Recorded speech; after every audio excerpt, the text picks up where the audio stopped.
brand new one, so there's not really anything in it. Yeah, I couldn't find my old one, but anyways. Ever since I could remember, I've always had trouble expressing myself through words. I'd always like stutter or stumble, and if you ask me a question on how I felt about something, you'd get this like jumbled answer that wouldn't really make sense. So that's because a lot of my thoughts and opinions are presented to me in form of moving pictures or scenes, so it'd be very difficult to describe them in words.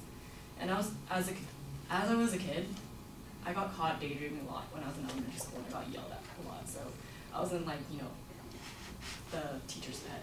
Like, the teachers usually hated me. But as I grew up, like, it still became like a distraction because I'd get caught doodling in class instead of taking notes. Even though I did try a little harder in high school, like I'd go to math lecture and then half of my page was filled with notes like a normal person. The other half was like covered in like this big drawing of a dinosaur eating a hamburger or something. Yeah, that's probably because math was before lunch. As most people in my generation would usually keep like a blog or a diary or a journal that they would write in, and you know, younger girls would keep like a diary or something, but when I tried those things, like I never could really keep with it.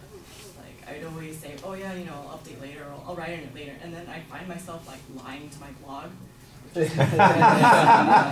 Yeah, so I turned to my sketchbook, which, you know, has always been there throughout my life, and I have probably like 20 different sketchbooks, but you know, whenever I would feel myself feeling sad or something, I'd draw in my sketchbook, and it felt like an honest representation of what I felt.